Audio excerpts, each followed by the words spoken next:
This is a Film Stories original podcast.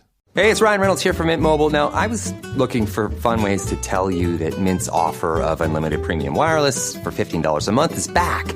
So I thought it would be fun if we made $15 bills. But it turns out that's very illegal.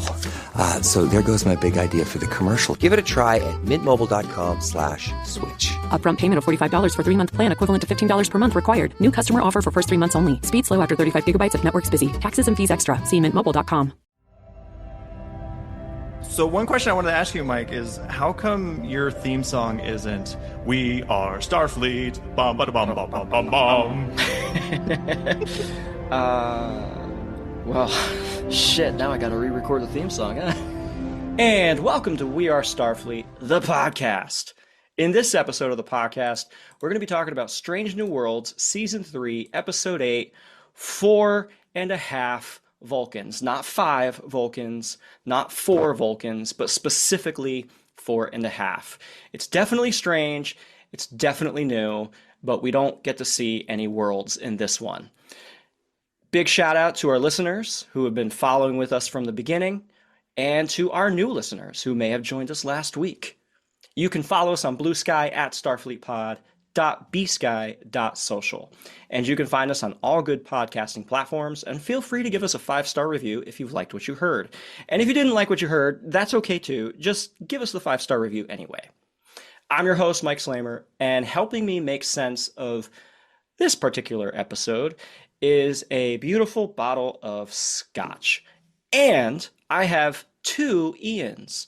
Regular co-host Ian Buckley is back again, and special guest hailing from California, the man behind the ultimate in Star Trek parodies, IAN RAMSEY. Ian, welcome to the show. I'm going to be dropping your YouTube link in the show notes, so everybody make sure you check that out. Welcome.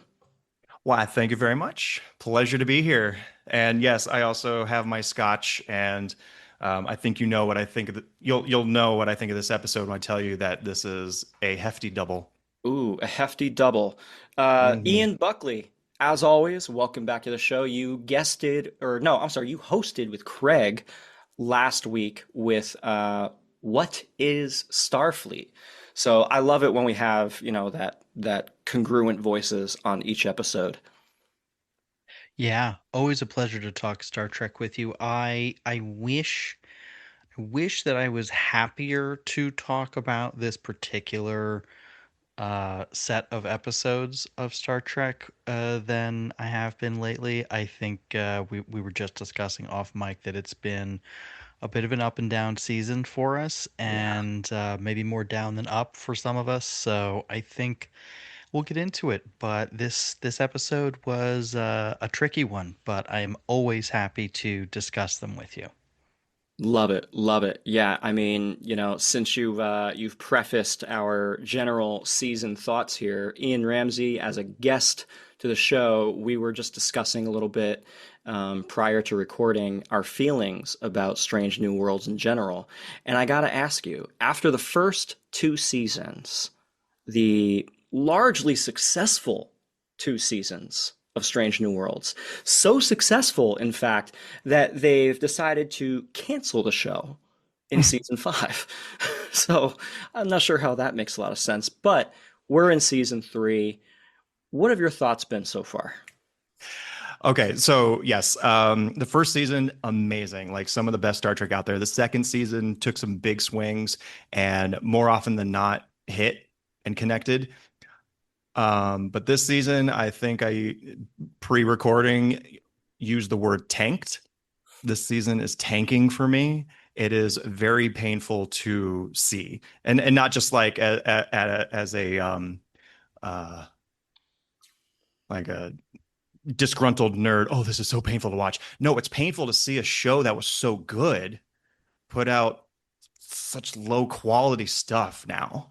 Like it hurts. This is one of my favorite shows, and now it hurts that the quality has tanked, in my opinion. So yeah, coming out hot. Have there been any peaks and valleys for you? Valleys for sure. The peaks have been minimal. I I did like uh the Salat that ate its tail. I thought that's been the strongest episode so far. And the one prior to that, I'm brain farting on the title. Even though it had some elements that I'm sure we'll bring up later, was also a strong episode. But even their stronger ones, it seems like this season they're not breaking any new ground. And I'm not talking about how they're presenting the episodes or the tone they're throwing out there, but if you remove the gimmicks, the stories are not that original. Like they either be, oh, this is like that episode from TNG, or this is like that episode from Voyager. Like none of these plots that we've seen so far are really fresh. So even when they're not, um, yeah, even when they're not doing things that are really disheartening me as a viewer, even their good episodes are just kind of standard fare, it's feeling like. Yeah, I completely agree. Unfortunately, I think I also think 5 and 6 were the strongest of a pretty weak group. And I think, it speaks to what I think is a fundamental lack of confidence in their storytelling ability and in the audience to engage with classic Star Trek storytelling. I think their reliance on gimmicks has absolutely come back to bite them in the foot this season, in particular, when every single one of this very short season is some gimmick or device or something that is getting in the way of the audience just engaging in a normal Star Trek episode, right? Just a normal adventure with this crew going on a mission, and here's what happens and here's what we learned about ourselves along the way. Like you can't have every single episode be a deviation from the norm if you don't establish a norm in the first place. It just doesn't work. Yeah, that was one of my notes for this episode, which is, and this was more specific to the them tweaking the opening again, the opening titles. If you keep on changing it up as a gimmick, then they no longer become special. So like last season we had the musical intro, the acapella intro, and the lower decks animated versions. And correct me if I'm wrong, but I think those are the first two times that we've seen a change to the opening titles. Well, now we've seen no opening title with the documentary episode, and now this one with the painfully robotic Vulcan performance or narration from Anson Mount. And I mean, that's a small one, but it's still like, oh, here's another change to the opening titles. So it no longer feels special anymore. Same thing with all the gimmicks of the episodes. It's starting to wear thin. Yes, yes. I've definitely noticed an interesting through line this season where it sort of feels like they've been experimenting with the format so much that they've kind of lost the source ingredients to what made Trek special to begin with. And it sort of feels as though the writing room is set up and they are coming up with the zaniest ideas. And they're like, how do we make this fit in the episode? Not Mhm. asking, does the idea work in the context of Star Trek, but how do we make this square peg fit in a round hole? And when it's hijinks every episode and essentially like a reset of the stakes and the table in terms of the characters and their development at the end of an episode. Like, I know it hasn't happened every single week, but the fact that it's happened multiple episodes in this 10 episode season is crazy to me. Like, it would be one thing if we were getting a few of those sorts of episodes back when there were 26 of these in a season. There's only 10, man. And, like, the season premiere was wrapping up stuff from season two, and the season finale is going to be its own thing. So really, essentially, you're talking about you had 8 opportunities for standalone adventures in this season, and you've spent them doing this over and over again. And if you're going to do it, you have to make sure you do it really, really well. And it comes down to execution. And unfortunately, the execution is not there on a consistent enough basis either. And Mike, you said something um, perfect there, where like the original point of the show was to recapture what Star Trek was, sticking to a more episodic nature, going out, having adventures. And that's why the first season was so good, because for the most part, it did that. There were through lines for sure throughout the season. But it did stick to that mantra, and they did it very well. Second season, a little bit more serialized, a little bit more connected, slightly less exploring out there. But they were still out there. Like what new planets have we seen so far this year? Kinfori, the ancient ruin slash prison one. Oh yeah. I already forget if Sailot was somewhere. No, that was a scavenger ship. Um, yeah, so they're really they it's just a story of they set out for a specific purpose, the show, and they nailed it on the first season. And then they've just been sliding away from that. Um, and then Ian, you also made a great point about, like, we only have 10 episodes per season, and they're wasting, quote unquote, wasting a lot of episodes on these silly hijink episodes.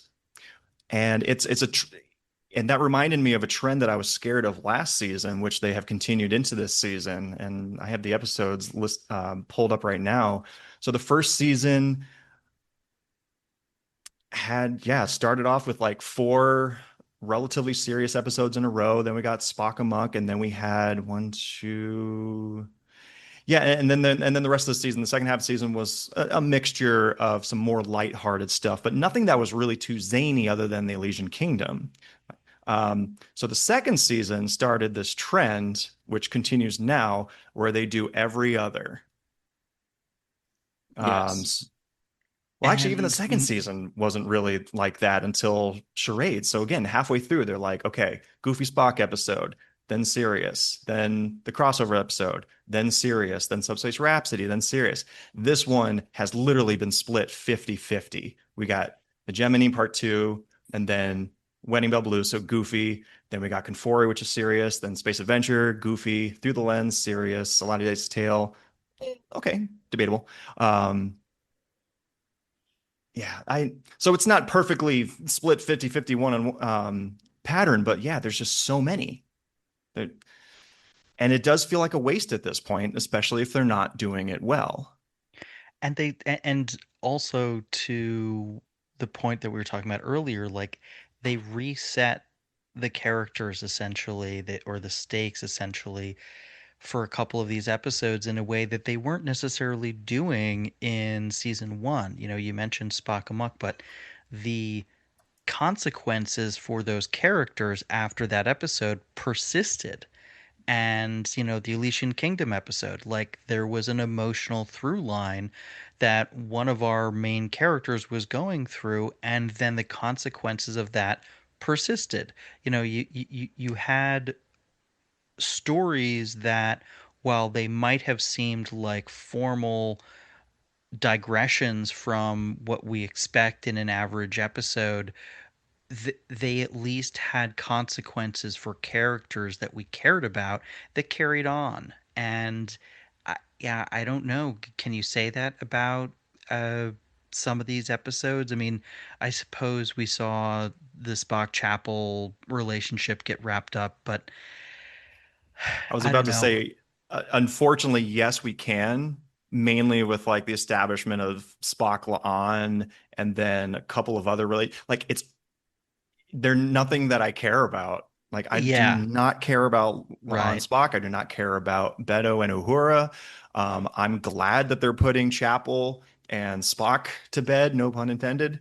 Um, but that still even lingers a bit, especially now that you have Corby in the mix, which again, don't really care about Chapel and Corby. He's grown on me. He has grown on me as a character, but still, it's But I just don't think that these are things that have like, but to your point, like nobody cares. Like I feel like we don't, you know, even in some of the storylines that Spock and Chapel were getting in season one and two, I felt invested in their story.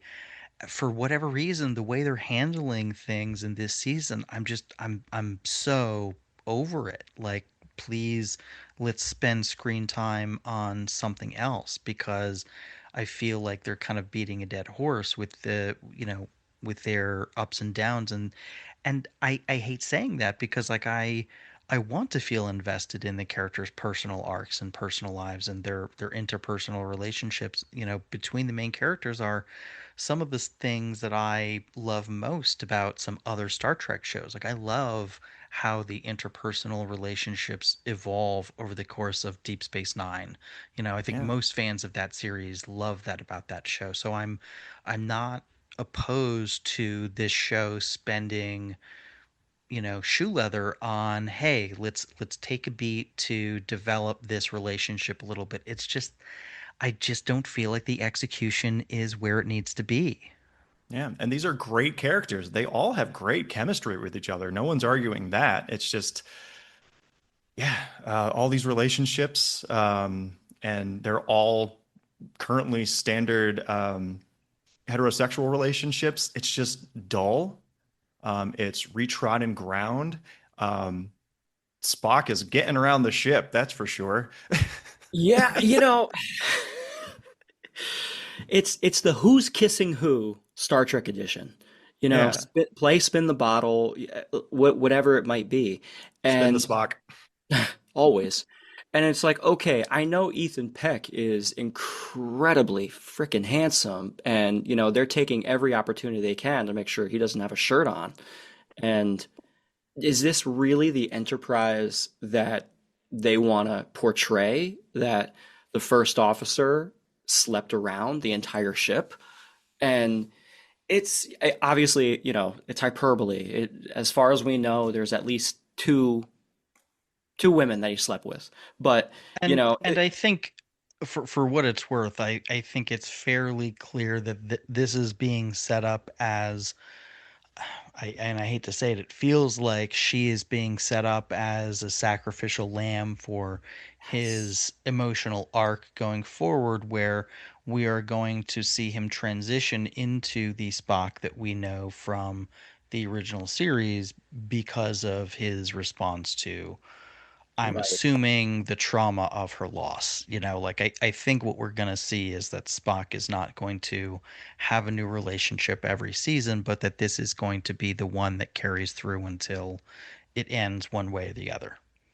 And I had that fear too, and I'm also a little fearful that they're setting up to once again do some sweeping dirt underneath the carpet stuff in order to smooth out canon for the original series, because nothing, I'm not a canon freak. I as long as it's surrounded by a good story, I don't really care if they bend or play jump rope with canon, but it's getting exhausting even for me now. But the biggest break right now is the fact that, and this episode, I have it on my notes, he acknowledged Khan for the first time to her. So he knows that he is dating, casually or not, the descendant of Khan Noonien Singh. So, which completely disrupts all of Space Seed. So, how are we going to get around that? Is there going to be some goofy mind meld or memory wipe thing between Kirk, Spock, Uhura, and whoever else would still be around at that time? Like, Discovery did that enough. Twice was enough for me for Discovery.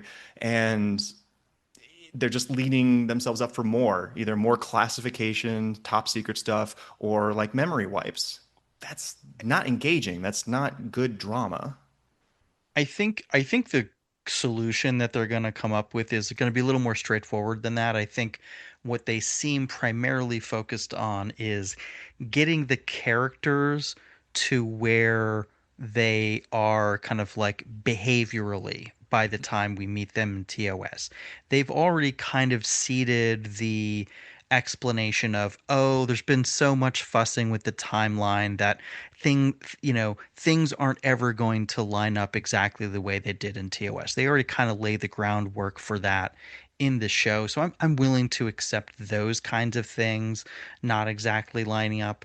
Maybe these characters learn certain bits of information at different points in their lives. Like, we know that the eugenics wars don't happen when TOS said they happened. Like, that, that is what it's. I mean, in the original series, like Scotty was older than, Kirk. Like, there are certain things here that we're just going to have to accept, like you said, are going to be different. But I do think they're, that for whatever reason, focused on getting these characters to be more or less the character archetypes that they were in the original series by the time they catch up to that point chronologically, especially with Spock, because I think they must know, because they know TOS. Like, they don't, we can criticize individual creative decisions they're making, but they do know the show.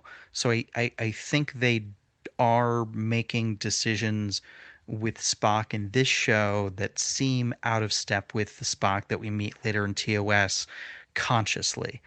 I don't know if they're going to execute this transition well. I don't know if it's a good idea, but I do think that it is the idea that they have in mind. Yeah, I feel like there's a lot of different ways they could go with it, the way that they could execute those steps to get to that point. I'm personally of the opinion that La'an is gonna, not just be a sacrificial lamb for her emotion, for Spock's emotions, but just be the sacrificial lamb of the show and be unceremoniously axed in a terrible combat sequence. Hopefully, she goes the way of all great red shirts and some dastardly kind of maneuver.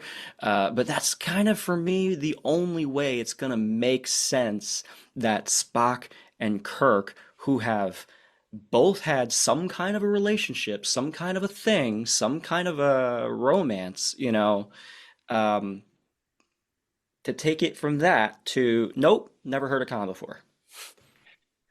Yeah, yeah. That's why I'm so worried about Yeah. whatever cleanup they're going to do, because Hmm. as much as the new Trek haters want to just bash that they've been destroying canon from the get-go, um, like it, unfortunately, this show currently, and particularly in this season, is lending credence to that. This is the first Yeah. time, again, like I said, I've never been a canon purist, but this is the very first time where I'm like, you guys got to stop with this.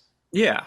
It's too Like, much of a good thing. And now it's mhm. too hard to ignore the changes that they're making. Here we are, and we have 4.5 Vulcans, which kind of struck me as a bit of a comedy episode than a science fiction episode.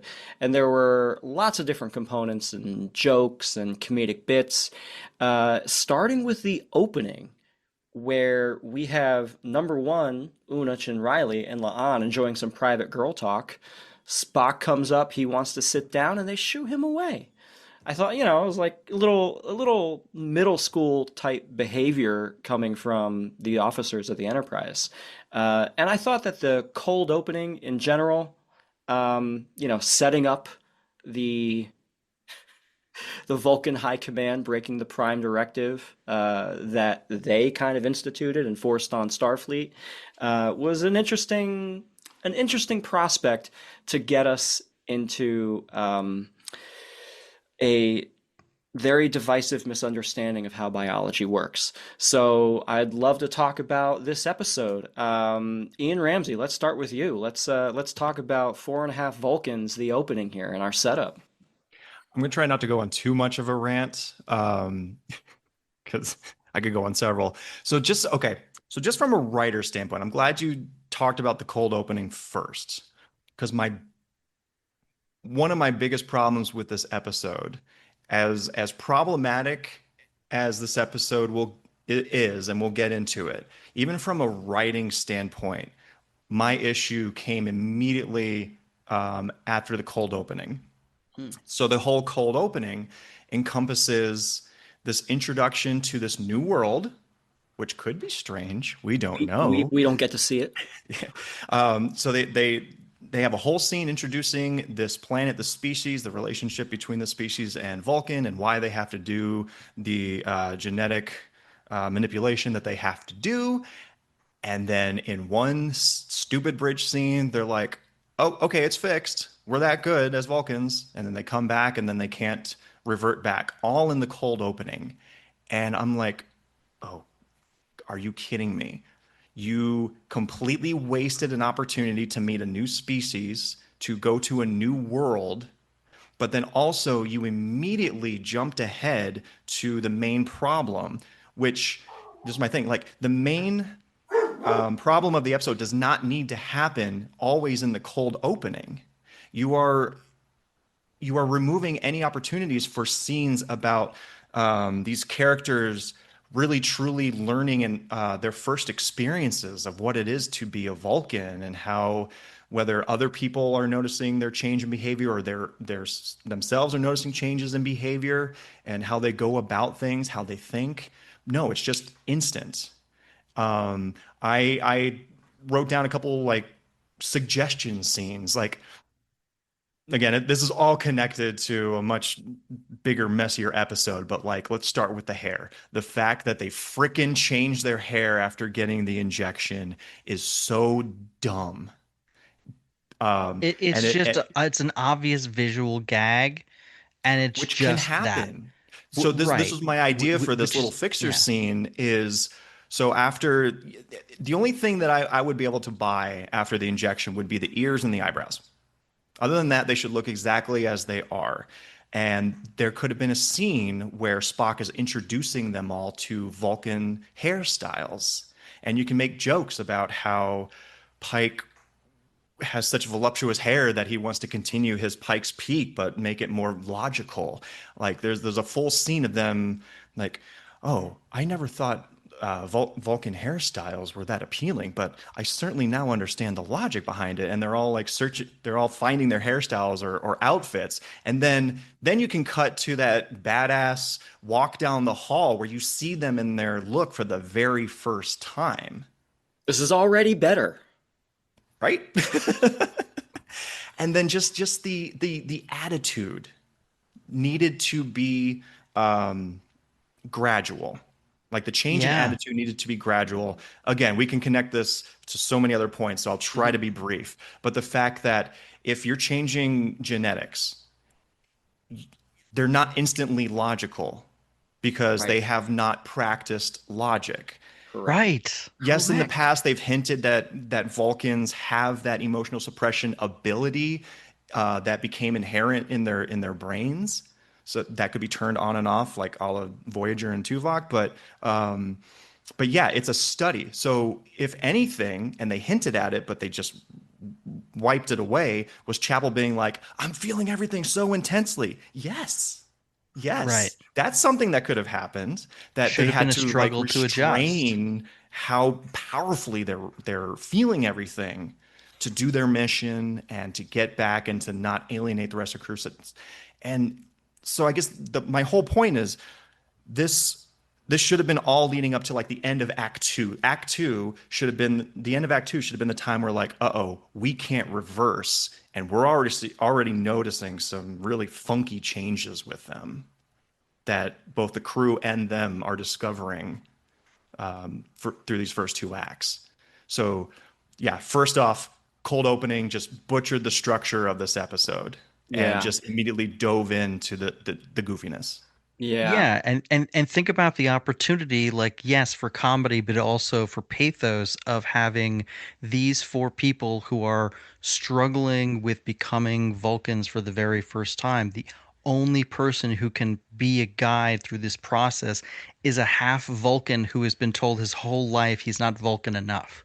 Yeah. And then And as the and episode progresses, then they can start being a little bit more snarkier about, oh, that is not logical enough, or I don't believe that is correct. And I'm coming from the perspective of a full Vulcan where you are half. That should have been much later, should have grown to that. Everything about this episode should have been grown to. And it Hmm. could have started off as polite correction of Spock, which you would expect from these people who know him, who are his friends, who have been his like, are we to believe that just changing your genetics to Vulcan genetics just makes you an asshole to everybody? Like like they all have their human memories. Like they are they should be not Vulcan strangers to these people, but they should be honestly a kind of character who we haven't seen before because this is an experience we haven't seen before. This is a strange experience. It was an Absolutely. opportunity for them to explore kind of a new facet of like how does Vulcanhood look through this particular unusual lens? And instead, after like half a scene of writhing on the floor, they went right to caricature. They went Hmm. Hmm. right to let us turn up the Vulcanness on these characters up to 11 for comedic effect, like to an absurd degree, to the Hmm. point where no one would ever want to like interact with these people. And this I was one of couldn't. my major discussion points. Is the blatant stereotype and racism of the Vulcan superiority complex.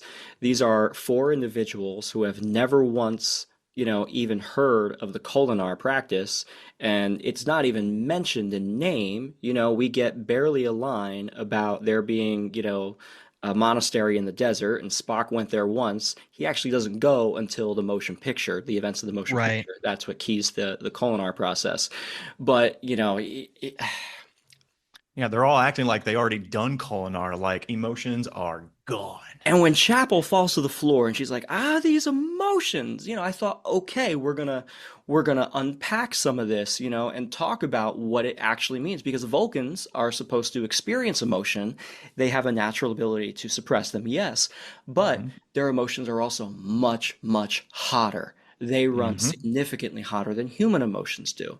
So Yeah. that's why they had to come to practice the Kolinar. And that whole scene too with them writhing on the ground, it just felt so overwrought, but verbally too, like Mm, saying, like, if you have a character screaming out loud my emotions in a way, in a way that at least to me didn't read like it was an intentional laugh line. It read like it was supposed to be an actual expression of inner right. turmoil. Like, I'm sorry, like, take another tack. Like, have the character be uncontrollably crying or demonstrate to me visually that they are Yeah. overwhelmed. Don't Hmm. have a character on the ground writhing, saying, my emotions. Yeah. I'm gonna laugh. And it didn't strike me as, unlike many other moments in this episode, a moment of intentional comedy. Right. And if you look at this through the lens of a trans individual, someone who's transitioning, the cut to Pelia just giving a comedic, snarky joke about doing LSD in the 70s, and, that's why she doesn't do it anymore, and she wishes she could feel these emotions just like they are. Yeah, I felt, I can't be insulted on behalf of a community, but it did strike me as just being very dismissive of what this particular experience could be. Yeah, I know that one of the main bullet points we wanted to hit was biology. So, um, yeah, the fact that it had to be instantaneous, talking about like um, the gradual growth of a scene and these characters' experience. Well, another thing they could have been experiencing is the slower transition of their bodies. Like, what's happening with the organs? What's Hmm. happening with the blood? Because we know that Vulcan organs are not in the same place. McCoy, in a very quick rundown in Naked Time, McCoy was like, heartbeat is 240 something, blood pressure is barely existent, and that green stuff you call blood, blah blah blah. So red, did the red blood just instantly turn green, or is it like yellow right now? Like, what is And happening? and none of these things are being attempted at being answered by the show itself. Yeah. And it bugs me, and I'm sure it bugs a lot of people for the same reason. Is like it is just lazy, dumb writing for the purpose of for comedy. Whereas if this was done in any other Star Trek, new or old, but mainly I'll use the example of old, it would be done in a scientific-ish way. Hmm. They would try to make it more realistic. Like if characters were to transition biologically from species to species, how would that happen? Yeah. Yeah, the addition of just automatically, Ian, you mentioned this previously, made a great point, but automatically launching into that snarkiness when they're friends with Spock. These are they're his co-workers. Captain Pike and Spock, is the first real captain, first, Spock's not the first officer yet, but it's the first big relationship that we get to see in episode 2 of season 2, Star Trek Discovery. They Hmm. have known each other for literally years. And for Captain Pike, who is Mr. Federation, to be suddenly so dismissive of his own science officer and friend just because now his genealogy has changed, his genetic composition has changed, just strikes me as so it's just racist. I'm sorry. Yeah, Star Trek. Yeah. Star Trek struggles, and and there's a little addendum to this that I'll. Star Trek has always struggled with the difference between race and culture. Mm. Yeah. And it kind of, my addendum is it goes back to the base level of what Star Trek was always trying to do in the very early days with TOS, TNG, DS9, blah, blah, blah, where every single race was supposed to represent a part of humanity, mainly a negative part of humanity. So Ferengi are greedy. The Romulans are conniving and scheming. But there still was that understanding that that wasn't always across the board. It was just a cultural thing. But it seems like for this, they took that idea of, oh, Vulcans equal logic and emotionless and just ran with it without even considering that that's their culture. It's not their race. Right. Like you would not have a character like Worf in TNG who is born a Klingon, but obviously not raised by Klingons. And lo and behold, he does not act anything like the other Klingons that we meet. Yeah. As loath as he would be himself to hear that, I think that it's the kind of thing that in other series has as problematic as they could be, like at least been acknowledged. Like you'd occasionally get an episode where it's like, oh, here's a Klingon scientist, those exist. Here's a Hmm. Ferengi scientist, those exist. Like, Yeah. yeah, they're a little bit funny because they kind of deviate from the expected norm, but there wasn't this sense of genetic determinism that all of a sudden this episode we're supposed to believe undergirds like the what we thought were cultural institutions of Vulcanhood. Now apparently it's just switching a couple of genetic markers in your system, and that's it. That's all it takes, and that is not in keeping with the ethos of Star Trek that I grew up with. Yeah, because all these cultures, all these races had more nuance to it. And like you use the example of Worf, he had his impulses for sure. So yeah, so we can Sure. derive that Klingon genealogy has makes certain impulses stronger. So, or yeah, I'll stick with that. Makes certain impulses stronger. Same thing with B'Elanna and her mixed races. But yeah, I mean, we could talk about this in circles, but yeah, it's and it's so weird to because I've made in my parody songs, shameless plug, I've had some offhanded jokes, comments, lyrics about these made up alien races in this fictional reality of Star Trek that I've gotten comments of. It's like, well, that's a little racist. I'm like, I get it, but remember, this is a like I like in my latest song, I use the term spoonheads to talk about Cardassians. I'm so sorry that I Cardies. used a made up slur against Bloody this made Cardies. up alien race in this made up fictional universe.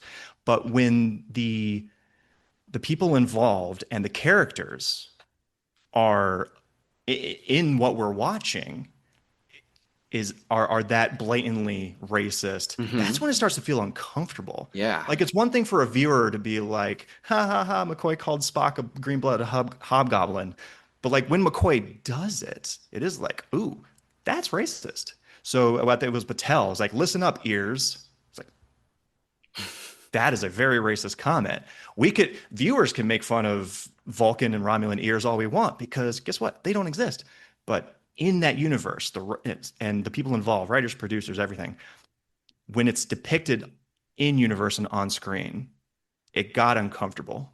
I go back to, I think, the notion of this DNA switch changing their personalities so preposterously, like to the point where they can't recognize when what they're saying is hurtful. Because here's the thing, they are not Vulcans coming to an interaction with humans without any understanding of what makes humans work, how they would respond to certain situations. They are coming with the full breadth of all of their life experience, 99.9% of their lives lived as humans. And yet we see none of that reflected in the characterization of how they behave as Vulcans. They should be, yes, Vulcans, but they should be unlike any Vulcans we've ever seen, and not in this comedically, parodically exaggerated mode, but like from a deeper, more organic level. I think that would have been so much more interesting to see, bounce off of other characters. Like that would have been something strange and new that they could have done while still, following the same basic fundamental plot line.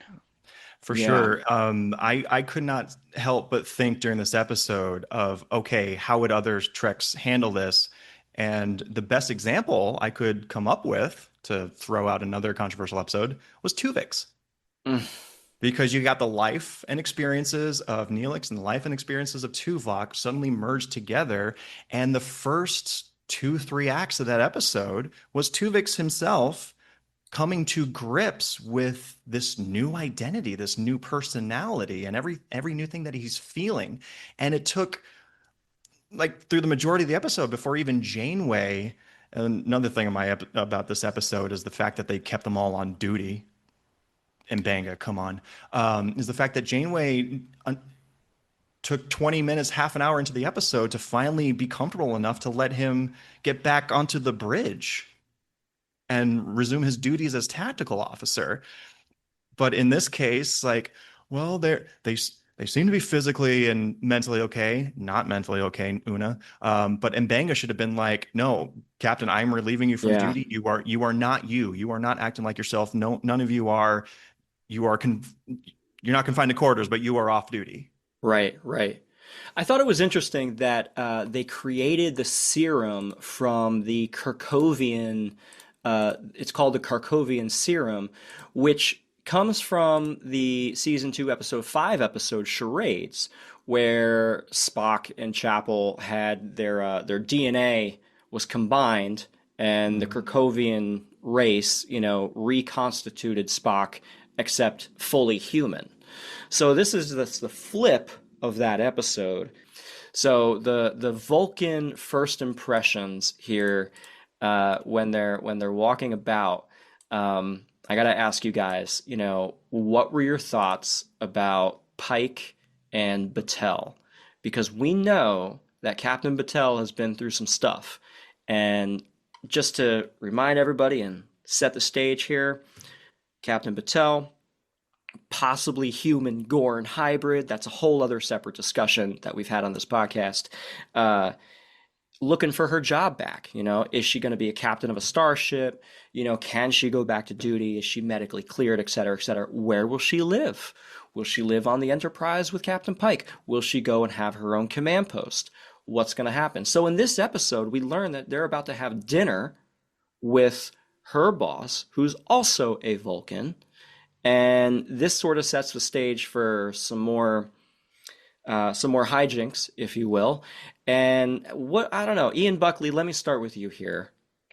Well, you and I talked a little bit about the zombie, episode, about the whole Battelle Gorn hybrid stakes that were being raised in that episode. And, given how Pike was responding to M'Benga's suggestion and how grave this sounded, I think you and I were probably expecting some Cronenbergian nightmare to emerge as a result of this. And instead, it's just, oh, she's just same old Captain Patel, except she's a little bit stronger. Yeah, I guess. Like, it just, everything just felt so weightless, in terms of the long-term stakes of that decision, given how they were building an entire episode around that they had to do this. Yeah. Just a very quick input on that. That episode, and it terrified me. And I still, not like the zombies and just the implication that she's becoming a hybrid. And I still have this worry because there's still how many episodes left? Two, three, whatever. That they could still do this. I thought they were setting up an explanation a la Enterprise of why the Gorn look the way they do in TOS. And if they do that, I'm going to be Called so it. pissed. Called it. Called it. We We'll said the see. same thing. Yeah, We'll like see. if they I go don't that know. direction, I'm going to flip a table. It's weak. It's weak. It's a weak cop out to get from point A to point B. I would rather they just don't address it at all. Just there's no need Yeah. to. There's really no That need needs to to. be one of those I hated an canon. That needs Enterprise. to be I'll one of hate it those here. canon things they don't need to square. I Yeah. don't. So, I don't care. I'm sorry fine with sorry for the just. detour. No, no, no. It's okay. It for me. It's fine. I just I really hope they don't go that route. But yeah, given that whole drama, I was expecting a little bit more. But it seems so far like she is now hybrid and doesn't look any different. Okay, fair enough, fine. I think it makes sense that she wants to go back to work. I think that the whole, Pike is a Vulcan now, and he's acting a little bit differently at the dinner. I think that actually made sense. I think the earlier conversation between the two of them is when I was thinking like this guy isn't acting like he was Pike yesterday. He's acting too oblivious to her feelings, too oblivious to why she's asking some of these questions, where some of this concern is coming from. Like he what I wanted to see, what I kept wanting to see was a nuanced navigation that we haven't seen before. I wanted to see something new where he's trying to, from a Vulcan perspective now, explain things that he used to understand from a human perspective just yesterday. We've not seen that before. I like this was the chance to do that, and they cop out in favor of comedy and having a little bit of, like you said, Mike, hijinks at the table. Although I think ultimately, like the way that plans out, yes, her having an outburst like that is, you know probably an escalation that's a bit out of character, probably went a bit too far, whatever, but like I like the basic premise and setup of that idea. I think it was fine. It wasn't one of the elements of the episode that fell on its face for me. I think some of the comedy in some of the other scenes was a real tough sit for me. If I mean if comedy isn't working for you, it's almost the most excruciating thing to sit through. So if any bits don't work, and there were several this week that didn't for me, it's a tough sit. So I thought the Pike Patel stuff overall was fine, a bit up and down, could have been a better, could have been worse, but it was okay. Yeah, Pike could have brought some of that Vulcan logic that he was so suddenly fond of to Batel's situation and helped her through that. And that would have been really interesting to explore, the Vulcan philosophy and how that would apply to such a unique situation that Batel finds herself in. Mr. Ramsey, what did you think about Pike at the dinner table? Ultimately, forgettable. Like those scenes just did it. Like they didn't really annoy me that much, nor did they do anything positive for me. It was just absolutely forgettable. But to Ian's point, yeah, he brings up a lot. Brought up a good idea that if there was more nuance and an investigation of the relationship with the curveball of the volcanism thrown in there, you could have had you could have had Pike trying to convince Patel that no, I am still on your side. I will still speak on your behalf despite what's going on. But then during the dinner, if all of a sudden he starts agreeing more with her boss, and then the needle starts Mm, to kind of turn, and then obviously that would set Patel off. I didn't mind her outburst if it was more same. warranted. Like if Pike went from an ally of hers to suddenly an ally to her boss, then yeah, that would set her off the way she did, and it would have been a more rewarding outcome than how it was presented. Yeah, they're very good. One note that I took, I found it um, very interesting with Vulcan food when Pike was cooking and served it, and the Admiral says, salt, if not found naturally in the food, is not essential. And guys, look, I cook. I love cooking. I love grilling. I'm salting the heck out of my meats. I can't imagine a bland dish. I will say this. There's two things in the Pike Patel thing that are running gags from that were established in Enterprise. And one of them is the fact that Vulcan food is so bland. So I like that they kept that going, but also the smell gag of humans. I Oh, did yes. like that they're continuing that from Enterprise. Yeah, That yeah. was funny. I did think, again, this just goes to Pike's behavior in the episode, but he just doesn't have to be so rude. And I would think that what we know of Captain Christopher Pike is that he would not act like that in the slightest. Yeah. So simply changing his biology, making him an asshole, it's another strike. It also speaks towards this. This is a personal thing I've had for any guest actor in Star Trek playing a Vulcan, where more often than not, actors playing a Vulcan will lean towards the jerk assholeness aspects of Vulcans. I don't know whether it's on purpose to then like create a difference between like how Leonard Nimoy was portraying Spock and then Tuvok later on. But for some strange reason, when a guest actor comes into Star Trek, whether they're instructed or not, they lean into the asshole side, Mm. like the emotionally shut off and like I don't care about your feelings because feelings don't matter. Whereas Leonard Nimoy and then Tim Russ as Tuvok and then to Paul, they all had elements of it wasn't just we're closed off from everything and hate everything. Hmm.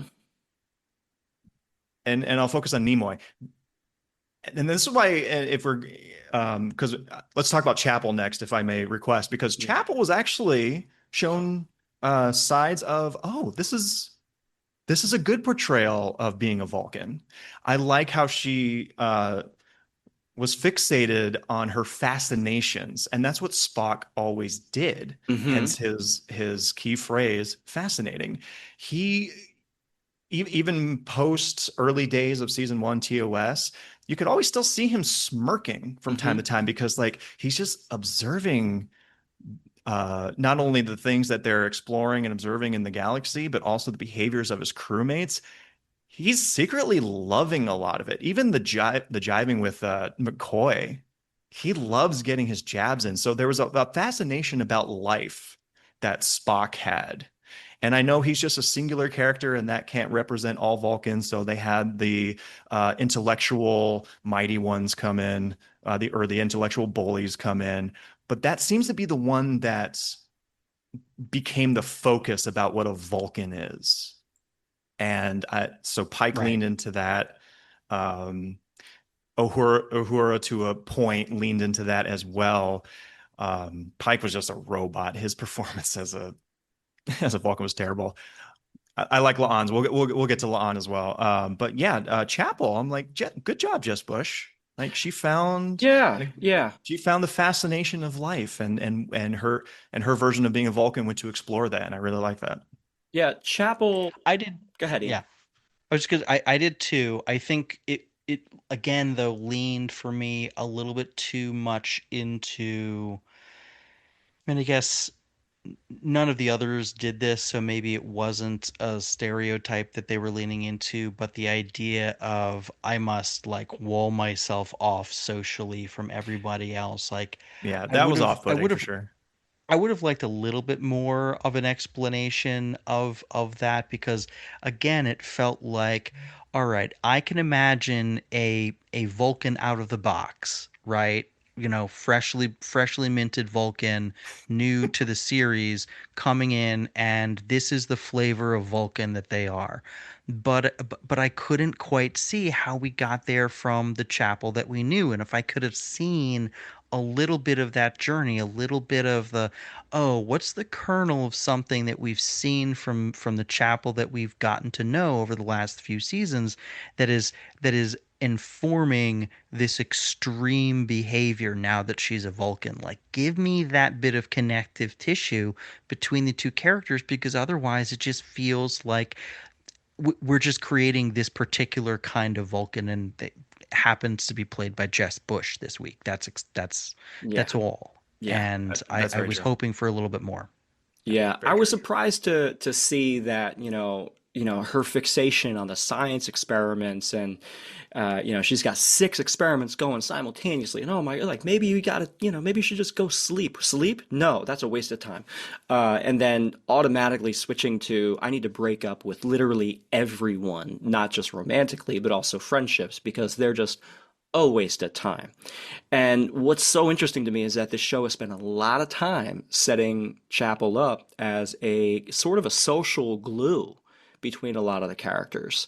And, partially because Chapel is a character in the original series, but also because, Jess Bush is very charismatic and looks great on TV. So they have her as much as they possibly can. So the fact that they threw out her entire personality in favor of being a Vulcan for a couple of hours is another strike on this episode that I felt the writers just couldn't connect with. And Calling even Corby and yeah, doing a whole like breakup. brutal. Yeah. But like even the like a decision, for instance, to say like I don't have the time to spend years developing the mental discipline to keep my emotions in check. The best thing for me is to isolate myself from the source of any turmoil that I Yep. might encounter. If there had been a conversation like that, something, give me Hmm. some thing that I can wrap my head around as an explanation for this extreme action that also makes sense for something that I know about Chapel. And if Right. that's to your point, she's this like person who has all of these friends and whose social life has been really important to her and who love we know is important to her. Right. Have her recognize that in some way and come up with a logical reason to shut it all away.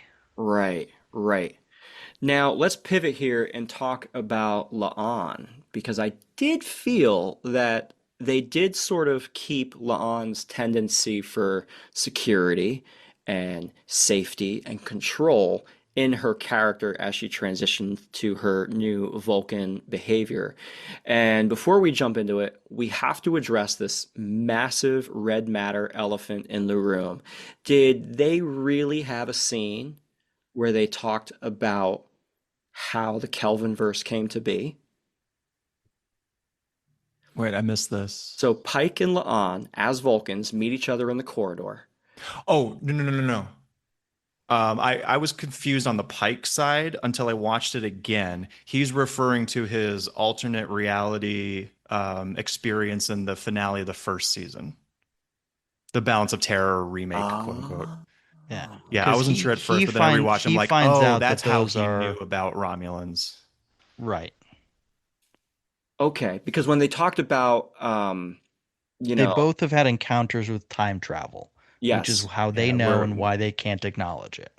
yeah. okay, that makes more sense. Because when they started talking about I know of an element. Do you know of an element? I know of an element, but I can't speak of it. And then they talked about, does it involve time travel? Yes. Oh, okay. Romulans. Oh, okay. And I was like, is this the red matter?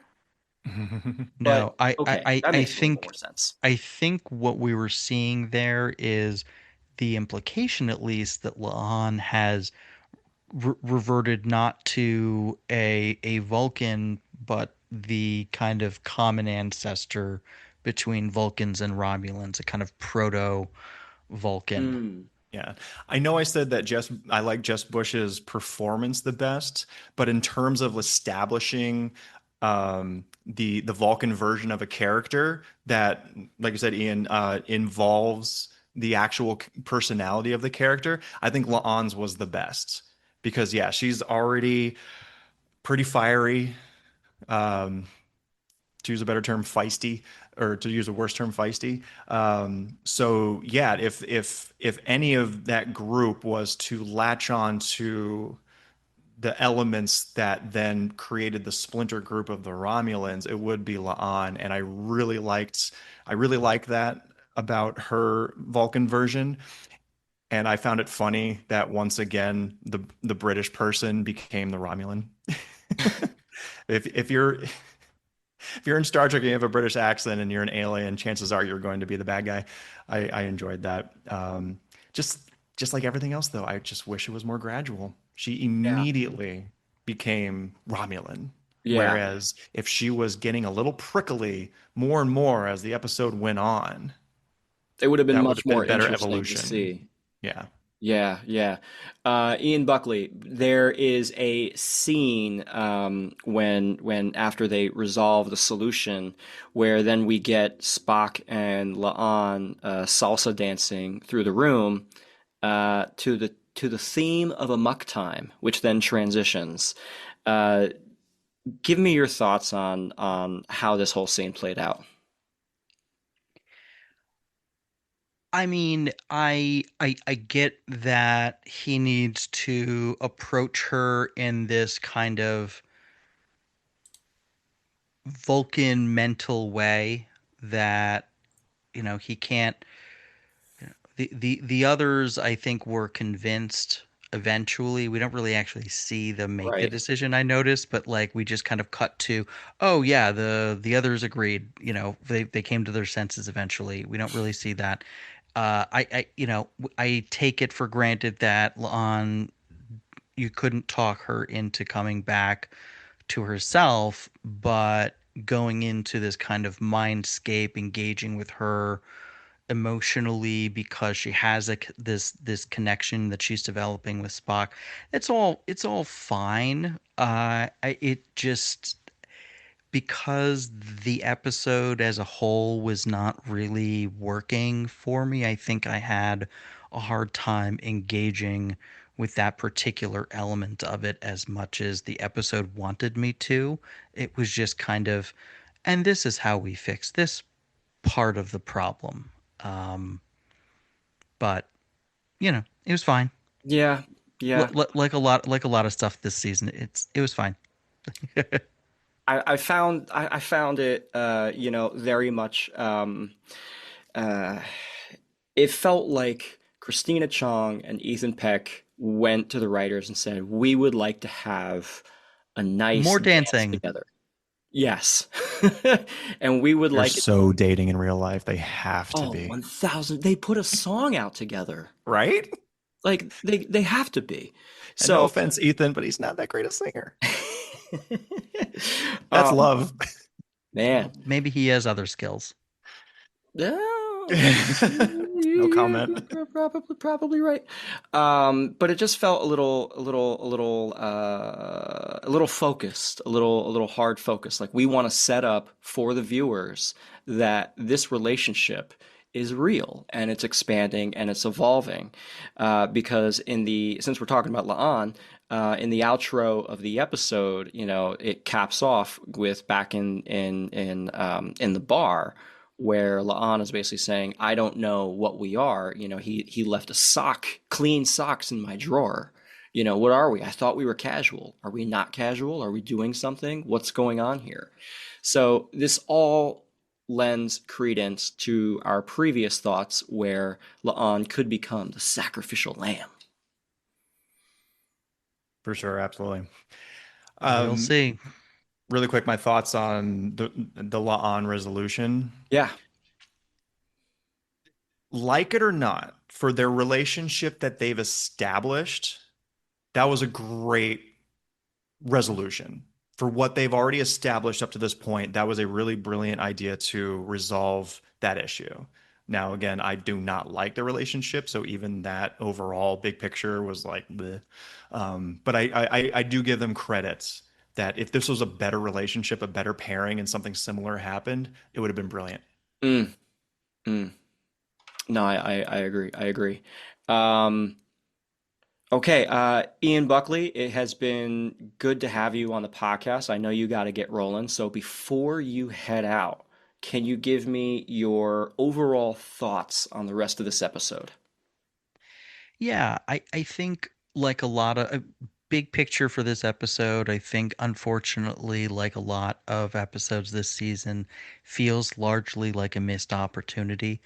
I think we've talked about how when comedy in particular isn't really hitting, it's a pretty tough sit. And I think that is unfortunately for me true of many of the sequences in this week's episode. I think we were talking a little bit before we started recording. Like one of the things we did enjoy, I think all of us, was the Patton Oswalt stuff. I think worked pretty well. I think there were other scenes and sequences that okay, other Ian doesn't agree. Okay, Mike, you and I like the Patton Oswalt stuff fine.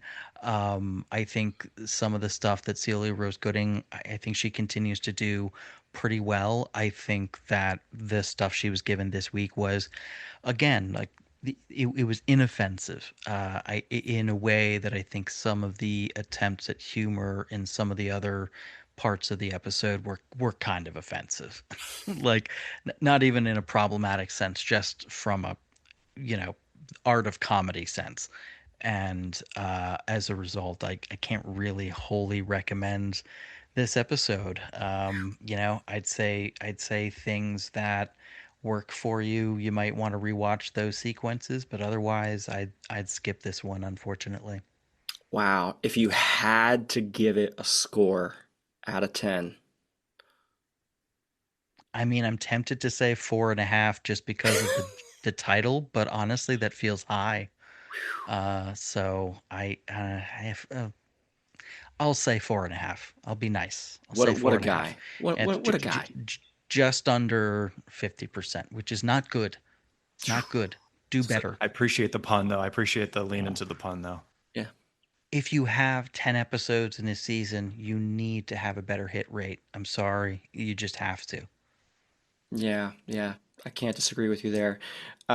Ian Buckley, it was great to have you on for the episode. I believe the next time we're going to be chatting some Trek is for the finale of this season, so let's hope they stick it. Yeah, really hope they do. I think Craig said that next episode is pretty good. I think he said it was his favorite of the season, and he has hated this season. So, I think that we might get a decent episode next week. We'll see. Looking forward to it. All right, buddy. Ian, pleasure meeting you. Always good to meet Pleasure another meeting you, Ian. sir. Mike, Always a pleasure to meet a fellow Ian. Absolutely. We'll have to do this again. Mike, I will give you my files and I will catch you later. An official message from Medicare. I'm saving money on my Medicare prescriptions. Maybe you can save too. With Medicare's Extra Help program, my premium is zero and my out-of-pocket costs are low. Who should apply? Single people making less than $24,000 a year or married couples who make less than $32,000. Even if you don't think you qualify, it pays to find out. Go to ssa.gov/extrahelp. Paid for by the U.S. Department of Health and Human Services. Okay, so we talked about La'an, we talked about Pike, we talked about Chapel a little bit here. So let's talk about Uhura. Ian mentioned before he had to leave that Uhura basically had pretty much the least offensive, if you will, of this foursome as Vulcans. But she still kind of does some funky stuff with her new little boy toy, Mr. Beto Ortegas. I was not a fan of the supposedly consensual mind meld, which happens off screen, by the way. Yeah, add it to the list of things that happen off screen. Once again, unfortunately, Uhura's bit I consider forgettable. Mm. Uhura and Beto are another pairing that I just don't really, I'm not invested in. I don't really care about. I'm glad that the quote unquote brainwashing, at least from the initiation of it, was at least consensual. I wish Uhura at the end didn't refer to it herself as brainwashing. She should have just, this would have just been a writer's note if I was there, being like, can Uhura just say, well, you agreed to the mind meld, not the you agreed to the brainwashing? Because Yeah, slight difference there. little dicey, a little dicey. Yep. Yeah. I have found that Ahura as a character on Strange New Worlds has been um, uh,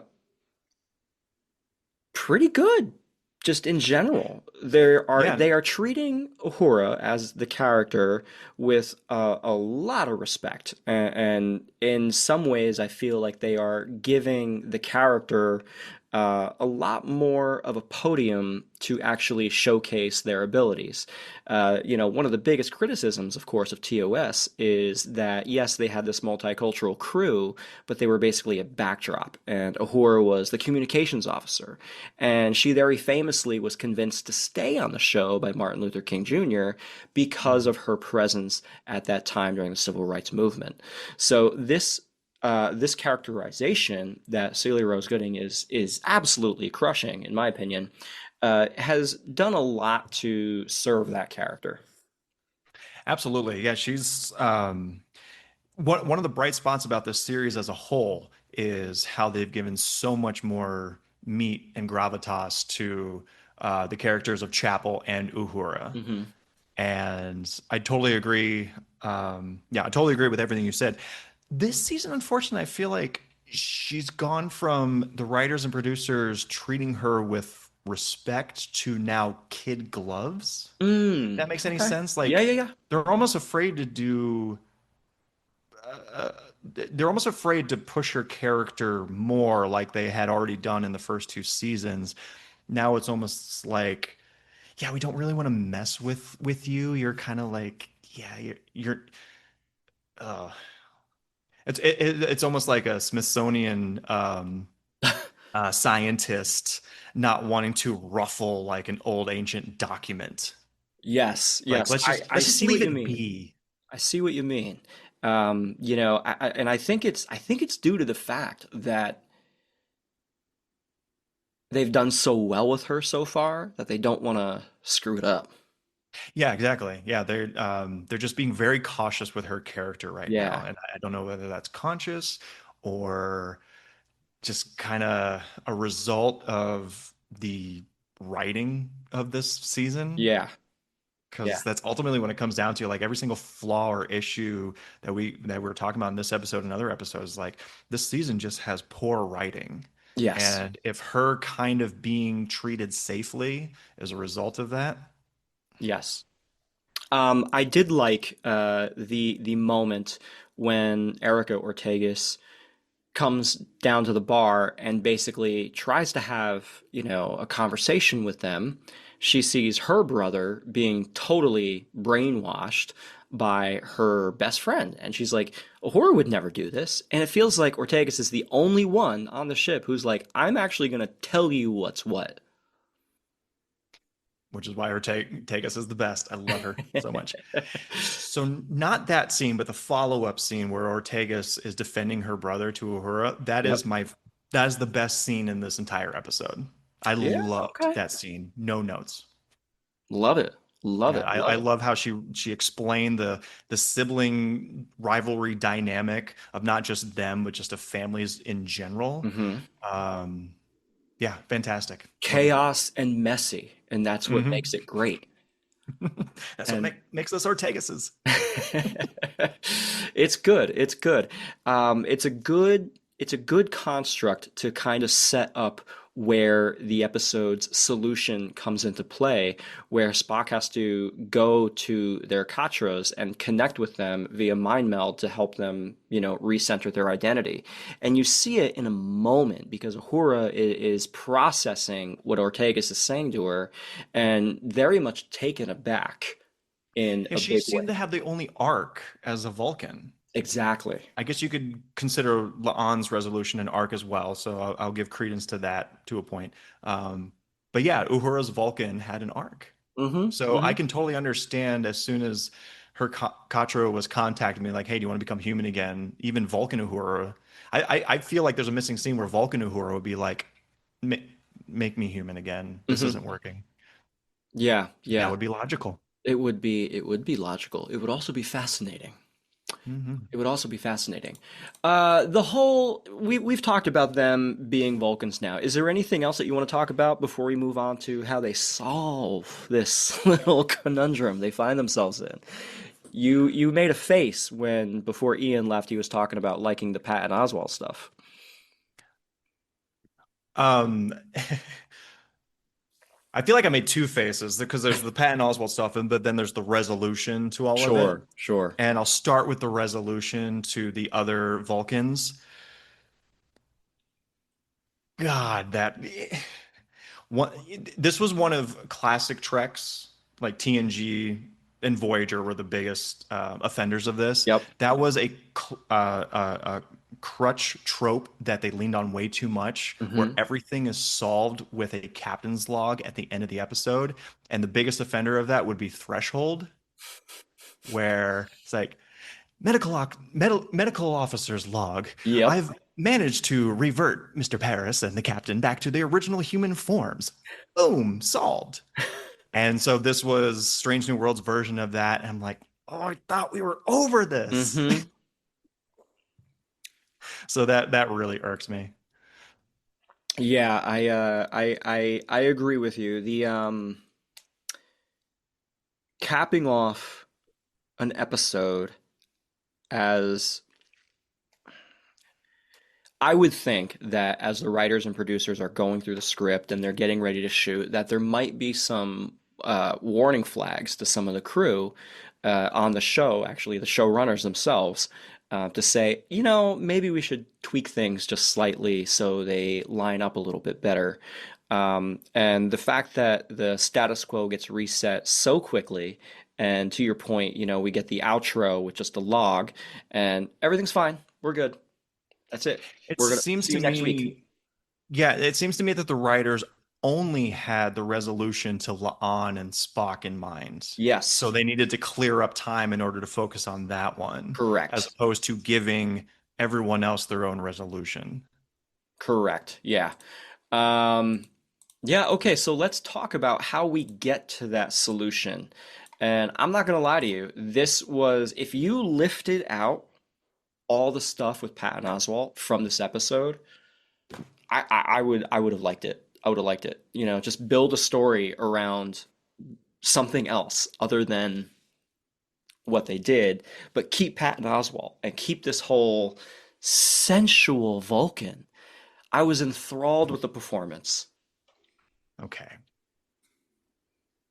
He's thinking, everybody. I am thinking. I got the Spock Sherlock Holmes clasped hands going on right now. Okay.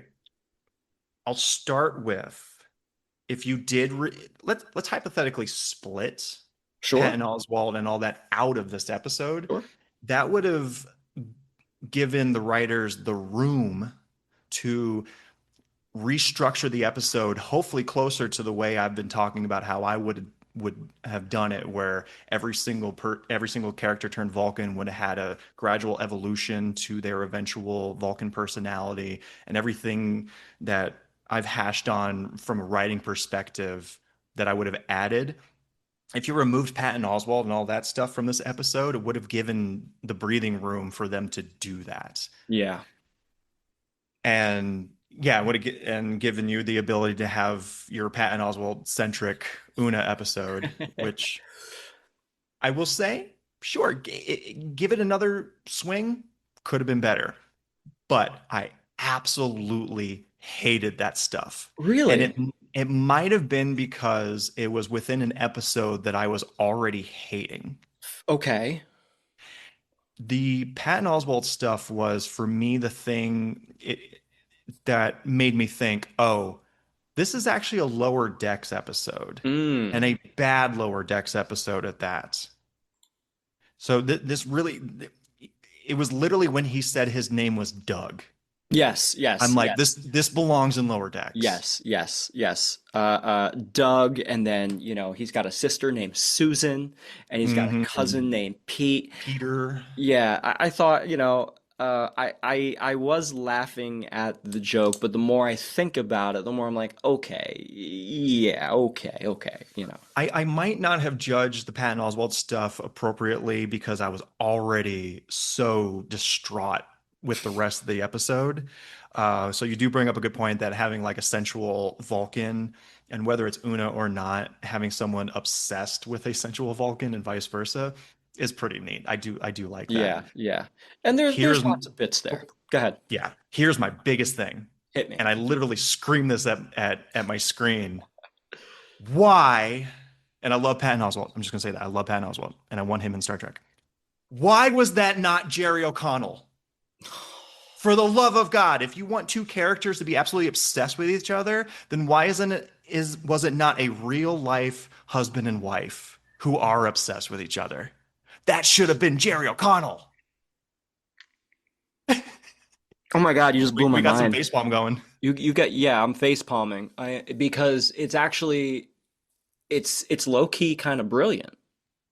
Yeah, you have the real life husband and wife, real life. They're both first officers on starships. Well, the lower decks crossover episode, I understand why he wasn't able to make an appearance and interact with Una, because that just would have been probably too difficult and too chaotic. So I like that little joke that they added at the end. We're like, ooh, she's a hottie. Great. But I need Jerry O'Connell in Strange New World in some form, and this was the perfect way to do it. Yeah. And they missed it. They blew it. Yeah, it would have been a great opportunity to have him as a guest spot, like really show him up. And Jerry O'Connell's talked in interviews about wanting more work and like wanting to continue to be a part of the Star Trek universe. So yeah, absolutely. And that poor man, even in like conventions, this is like the second STLV in a row where he's just hanging out as a guest backstage or on the side of a panel while his wife is on the panel. Oh man, what a guy. This guy needs to be an actual invite. If you're going to invite one, invite the other, for God's sake. Well, let me tell you something. Jerry O'Connell, if you listen to this show at some point, you are always more than welcome to have an entire episode. We will talk about anything you want to talk about. At least here on We Are Starfleet. I will vouch for Jerry O'Connell, and feel free to use this or not. But in between jobs, many, many summers ago, like 10 years ago, I did background work, extra work in LA. And I was cast on a show that Jerry O'Connell and Tony Shalhoub were on. It literally aired 2 episodes before it got canceled. So can't really talk to the quality of the show. But it was I was cast as a bar patron in a bar scene that had like 25 other background. And before we even started shooting, Jerry O'Connell, one by one, went up to every single person and introduced himself. And this never happens. Well, that never happens, period. But then even this also never happens. During lunch, Jerry O'Connell and Cal Penn, I forgot he was on that show. He's super cool too. They both ate with the extras. Nice. Usually the lunch break separates principal actors from the background. But no, they ate with us and they were having conversations. I didn't really talk to Jerry, but I got to overhear a conversation he was having with some other people, just like gushing about his children. And from that point on, I'm like, I am a Jerry O'Connell stan. I want that man to succeed in everything. And when he became involved in Star Trek, I was so happy. Man, I love that man. I love that. Yeah, but you're 100% right. It's if this season of Strange New Worlds had a theme, it would be missed opportunities. Simple as that. Mm-hmm. But getting back to this character of Doug, the juxtaposition of this episode where you have 4 brand new Vulcans with superiority complexes and they are bullying Spock, who's half human. Then you have Spock meeting a full-blooded Vulcan with a fascination for humans. And Doug sits there and he says to Spock, I wish I was half the human you were. You are what humans call very cool. And as much as I know that this setup and the phrasing is so out of place from Star Trek, I loved this moment. This was my personal favorite scene because it's one of those things when the camera cuts to Spock, you see his expression, and Ethan Peck does it wonderfully. He plays off Leonard Nimoy's expressions perfectly. The subtle change, and it's almost like a light comes into his eyes, whether it was an editing trick or not. Either way, kudos. It's really nice to see that Spock being bullied for his half-humanhood, and then here he is with a real Vulcan who has always been a Vulcan and encourages him. And, we all need a little bit more encouragement. You sold me. Like I said, I was probably judging the Doug part of this episode maybe a little too harshly because I was already fed up with this episode by the time he even appeared. So I didn't really think about the potential and what of all his stuff. But you're so right. If you separated this episode, split this episode, and just focused on the 4.5 Vulcan stuff and give that episode the room to improve and be better, but then also. Yeah, there's a great episode where Spock once again is dealing with being and feeling like an outsider as a half human, but then meeting a Vulcan who understands and even admires him. It's I'm trying to think of an example with Data where he talks about wanting to become human, and then some character wishes that they understood humanity as well as Data has. Has to be out there. I can't remember the name of the episode, but there's a young, I believe it's a young child who's rescued, and he's under Data's sort of tutelage, and the child starts imitating Data's mannerisms and hero worship, I believe. Yeah. Yep.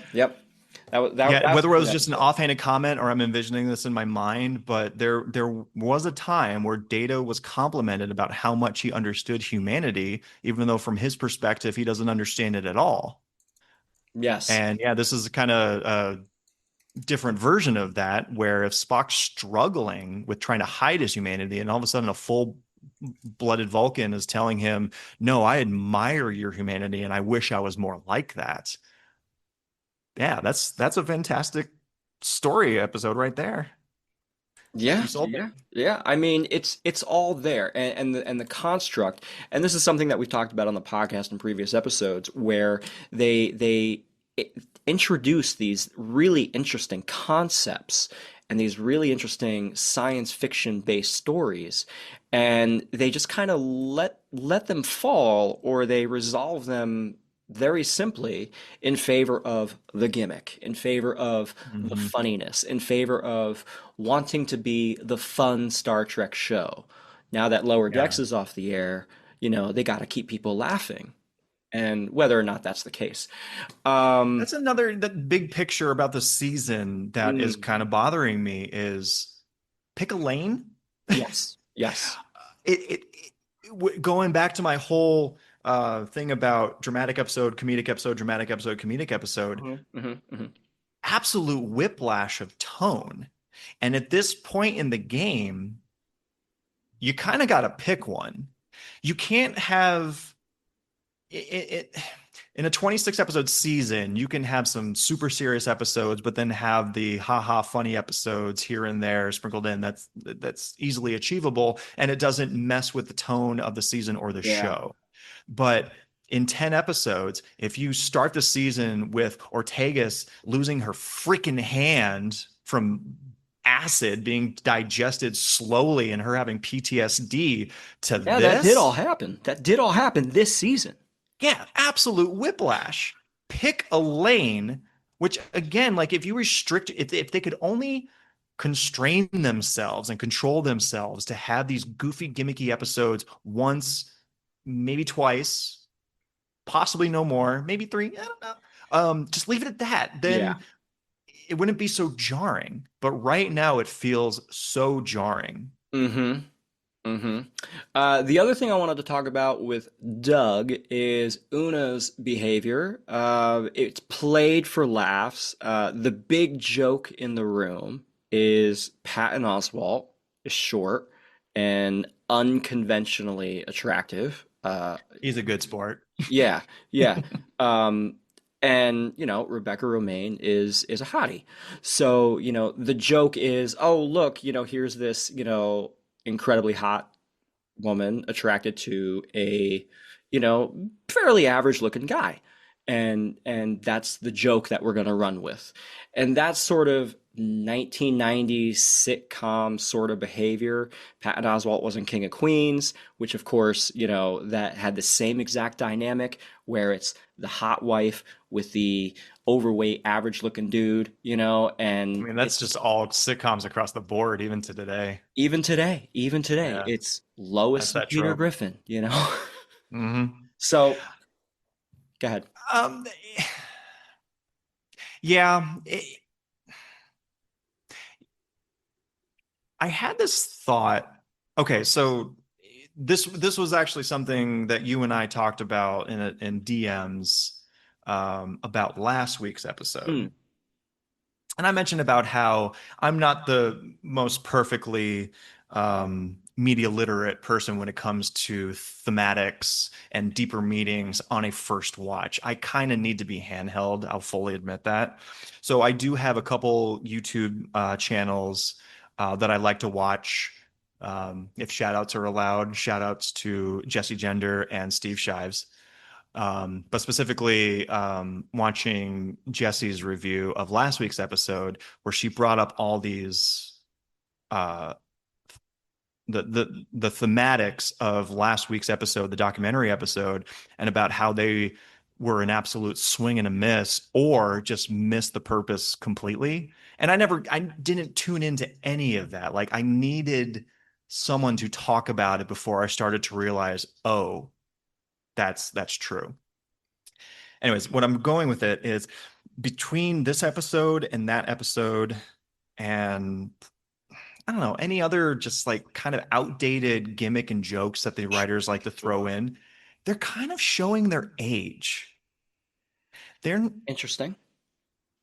I do feel like they're kind of showing their age. They're resting on and another thing that Jesse pointed out to me, also the fact that of the four romantic relationships we've got going on in this season, they're all heteronormative. Yeah.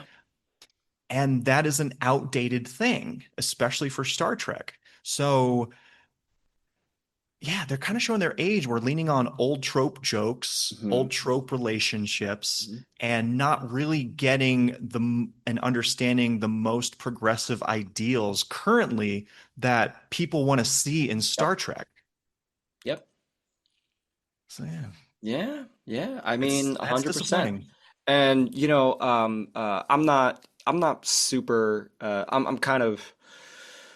The only reason I kind of pick up on certain like themes and connections and everything is just from having had the podcast and having to look at the shows a little bit more analytically and less for personal fulfillment. Practice makes perfect. Practice makes perfect, and God knows I'll never be perfect. So I'm just going to keep practicing. What I found interesting the throughout this season is that, as you've rightly pointed out, everything's been very safe. They're not trying anything new. They're not trying to push the needle in any kind of direction. They've basically copied off of the original series, in a lot more ways than one, of course, but they've copied off the original series because that's where they want to line up. So they're taking some of the same episodes that the original series did, changing the context of some of them just slightly, and running with it. The documentary episode was a spin on Devil in the Dark with the Horta. And the big one, Wedding Bell Blues, is a spin on the Squire of Gothos. Almost a one for one in a lot of ways. So there, I mean, it's safe. And and if I may, I feel personally obligated to rewatch The Salot Who Ate Its Tail, because it wasn't until like halfway through I was convinced for the first half of that episode that they were retelling or redoing in some goofy way, like Wedding Bells, the Doomsday Machine, Oh yeah, which is my yeah, favorite TOS yep, episode. And I was already so pissed because like it checked off all the boxes. It checked yeah. off all the plot boxes. It had the crew being split. It had a derelict destroyed ship. Hmm. It had a planet killer that was absorbing debris for fuel, that was messing with communications. And does this sound familiar? So I literally had to message someone who I knew had screeners to be like, please tell me this is not the Doomsday Machine. And he was like, it's not the Doomsday Machine. And then I'm like, okay, I started to relax and started to take that episode as it was. Hmm. And that's why I feel like I need to reevaluate and rewatch. But that's like the pessimism that this season has forced me into. Yes, yes, yes. Um, Speaking of the Farragut and derelict destroyed ships, this episode will briefly touch on it. Um, the Farragut is in for repairs somewhere, but it's convenient Somewhere enough, nearby. somewhere Yeah. nearby, but it's conveniently close enough for Lieutenant Kirk to come on over and enjoy some downtime with the crew of the Enterprise. I know that when I have downtime, I generally don't want to spend it with, colleagues. You know what I mean? And especially to travel any sort of distance to spend time with them. He Kirk makes a pretty good point to La'an previous season that he's with somebody. He's currently in a situationship, and things are happening, and he's also trying to get a command track going here. So he's a little busy. So why are you coming on over to the Enterprise to want to try and hang out with La'an? Remember how the joke in the TNG movies was, why is Worf here now again? Like there was a legitimate reason in First Contact, and then there was he had a reason, but it became background garble in Insurrection. And then obviously Nemesis, he was there for a wedding, and then on the Enterprise, he was just there and no longer an ambassador to Kronos. Um, I mean, Kirk has taken this to a whole new level Yeah. in Strange New Worlds. And once again, like I hate feeling like a writer's critic. Like I feel like I need to be in a writer's room and everyone just like read through the script and I'll be the guy who's like, let's change this. Yeah, right. You could throw in something where Kirk is already on this pleasure planet. And then when he comes on board, somebody asks him why and where, like La'an, where is Carol? And this is where you could hint, where Kirk could hint that she wanted to go their separate ways. Hmm. He could be coy about, like, he doesn't have to be like flat out saying, oh, we broke up and she Sure. took my son away, but coy enough to be like, yeah, we're just going through something, and I felt like I needed my time, so I decided to come to this planet. And hey, what a coincidence! The Enterprise is here now. You guys are here. Like even that is better than just Kirk or the Farragut was being repaired nearby. Yeah, Because yeah. God knows where in the galaxy and Federation territory this planet is. Like how Close many enough to a repair starbase with a stations- repair facility. Yeah, Yeah. it's getting way too convenient. Way too convenient. Everything is based off of plot convenience, and it's kind of based on the shoot schedule of who's in Toronto right now.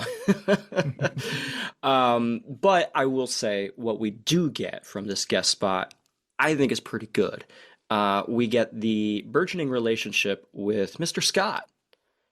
Yes, if we're finding bright points in this episode, that is definitely one of them. I Agreed. really do like their dynamic. Yes. We touched on it earlier in our conversation where, Mr. Scott in TOS is older than Kirk, and in Strange New Worlds, he's younger than Kirk. So it's a change that, for starters, I'm not particularly, frustrated by in terms of like being a canonista or anything like that, but just Ooh, I from like the that term. context of like the show and the show's construct, because I've always felt in TOS Mr. Scott was like a voice of experience and reason for Kirk, whereas now Absolutely. that page is kind of flipping a little bit. Yes, for sure. Yeah, Star Trek has never like, I mean, there's been plenty of examples, both revolving around Pike, where they screw up age. Because like obviously in the menagerie, Spock mentions how Pike is similar in age to Kirk. Mm, So the '09, the JJ movies kind of ignored that and made him into a mentor, which the show has kind of adapted. I'm okay with that. I kind of like that dynamic and relationship in both the JJ movies and here. Um, but as much as I love Martin Quinn as Scotty, I absolutely love Martin Quinn as Scotty. When I started thinking about that age dynamic between Kirk and Scott, I'm like, ooh, mm, this is really starting to bug me. mm. But what's funny is that both actors are playing characters not in their age range, I feel like. So Paul Wesley is in his early 40s. I'd have to look it up, but it strikes me And as Kirk that, yeah. said that, yeah, and Kirk said in the original series that when he took command in the Enterprise, he was 34. So Yep. Paul Wesley's playing younger. Hmm. Martin Quinn is actually, surprisingly, he has quite the baby face. He's in his early 30s. Hmm.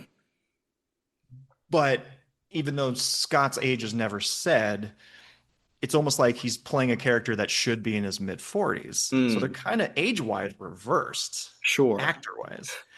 Okay, here's my deep dark joke about Scott and his age. Oh my God. Okay, hit. So, well, what episode was it where Scott made an offhanded comment about how he doesn't drink? Do you know what episode I'm talking about? Um, I think it was earlier in this season. It might have been the wedding episode. But it, he it but he said, "Oh, I'm not much of a drinker." really? Yeah. Yeah. 100% confident on this one. I'm gonna have to watch it. I'm gonna have to watch that episode again.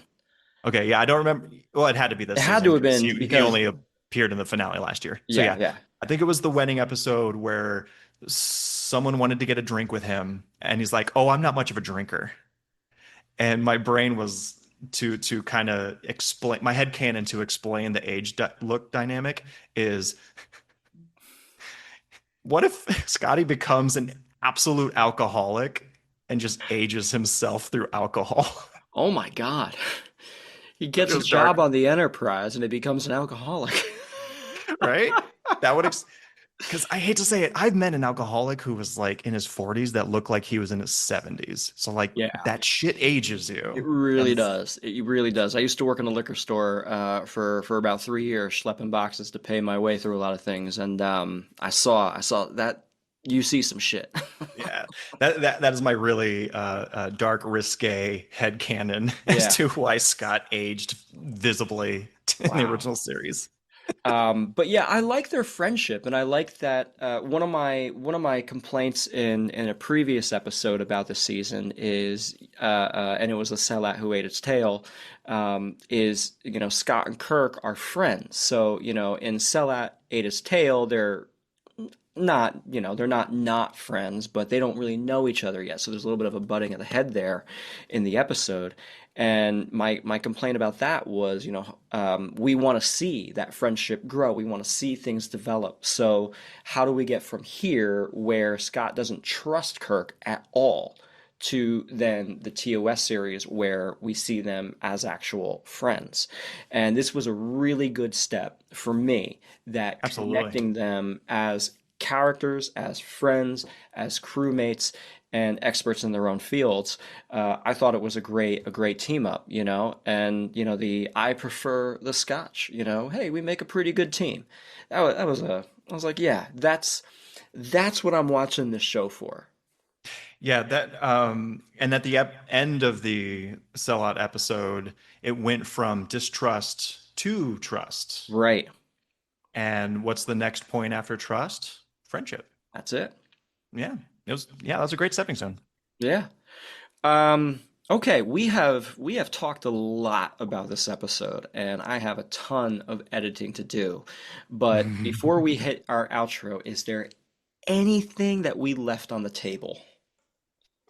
Okay, I'm going to do a quick browse of my notes really quick. While you do that, I'm gonna just say that the one note I had that I really liked about this episode is the allusion to Spock being bullied as a child.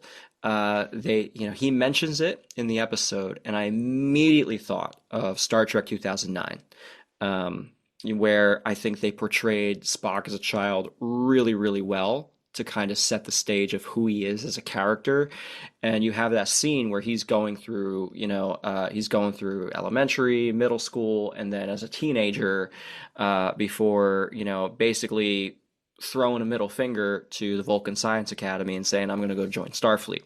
I really liked that they kind of, connected that past that Spock has. I would have loved to unpack it in the episode a little bit more. I thought that would have been great. We didn't get that part, but I think the show itself connecting with the wider Star Trek universe is very important. And as long as they continue to make those touches to all the other elements of the series and the characterizations that they've already built without changing it too much, then, we'll be okay. I think one of the show's bright spots, the series as a whole, has been a deeper investigation of Spock's battle between his Vulcan side and his human side. Whether it's been done to success or not, that's a personal opinion, but I do like that they have been investigating that. So I think that is a thematic point that will continue to pop up throughout. The other miss is Captain Pike has a time limit on his life. The clock is ticking down. And the big miss in this episode was, as a Vulcan, why did he not conversate about that in particular? Oh my God. Why did we not get a 5-minute scene of just him, newly minted Vulcan, fresh off the factory line, suddenly coming to grips with the fact that he's got about 8 years on his life left. And how do you process that logically? I love this. That is a brilliant thing that I didn't even think about. And once again, it can circle back to how all four of them needed a better story evolution about their experiences as Vulcan. Because if there's going to be one, other than La'an, if there's going to be one motivation to want to remain Vulcan, it's going to be Pike thinking, oh, well, I wasn't a Vulcan when this accident happened. So if I stay a Vulcan, it's not going to happen. That's logical. That's logical. And then the counterpoint that would appropriately, hopefully, come from Batel would be, no, you've seen the future. You've accepted your future. It's logical that you return back to being human. And that would have been their resolution or his resolution. Listen, Mr. Kurtzman, we're here for you. Even though his contract is up next year. Whoever the Paul Feig of Star Trek to be hired is. Oh my gosh. Come on. Oh my gosh. Mr. Ian Ramsey, thank you so much for joining this episode of We Are Starfleet. I am so happy that you came on board. You and I met a couple of years ago at an ill-fated convention. And man, I remember the convention that shall not be named. The convention that shall not be named. It was definitely didn't have any sort of humorous sort of a name or anything like that. But I think it's important that listeners know that you and I met while you were in blue underwear. I think the very first time we met, I literally saw your soul escape from your body. When, as a invited performer, I went to the audio video guy and requested the things that I needed and thought were available. And you're like, I would love to give it to you. No one told me this at all. and your And soul just evaporated away. I was very happy to be hired to provide audiovisual for this convention that you and I met at. And unfortunately, they did not pay a lot of their vendors. They almost didn't pay a lot of their actors. They almost didn't pay you, but I'm glad they did. What pay? Oh, you still didn't get paid? Well, I mean, they fulfilled their agreement of flight and hotel room, but there was never any pay. But Okay. honestly, in the grand scheme of things, I know where I stand. Like, if I can get a free trip out of it, that's fine. I hear you. I hear you. And some networking and notoriety. Yeah. I was happy with that. No, I mean, you did great. I thought it was great. Thank you. You know, it and was, honestly, you bailed me out. Like after your soul escaped from your body, I thought, oh no, my goose is cooked because my shit doesn't work without a screen behind me giving context to everything. But you made it happen, dude. made it happen. You and Sean were my heroes that weekend. Thank you, man. It's times like those when you are under great duress that you either sink or you swim. Yeah, you thrived. You absolutely thrived. I appreciate that, man. And I also have a deeper appreciation of what you did because my first job out of college was doing stagehand worked AV stuff for live performances and acts, and I totally understand where you were coming from. Ian, your YouTube channel is youtube.com/@starrekt, StarREKT, and that link will be in the show notes. So folks, will make sure that you check your podcast player's notes section for that link. Where else on the internet might people be able to connect with you if they loved what you heard and they want to tell you that, or if they hated what they heard from you today and they want to tell you that? Where can we connect with you?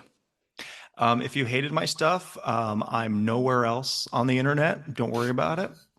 But if you liked my stuff, I am on all the various standard social medias, Twitter, Instagram, Threads.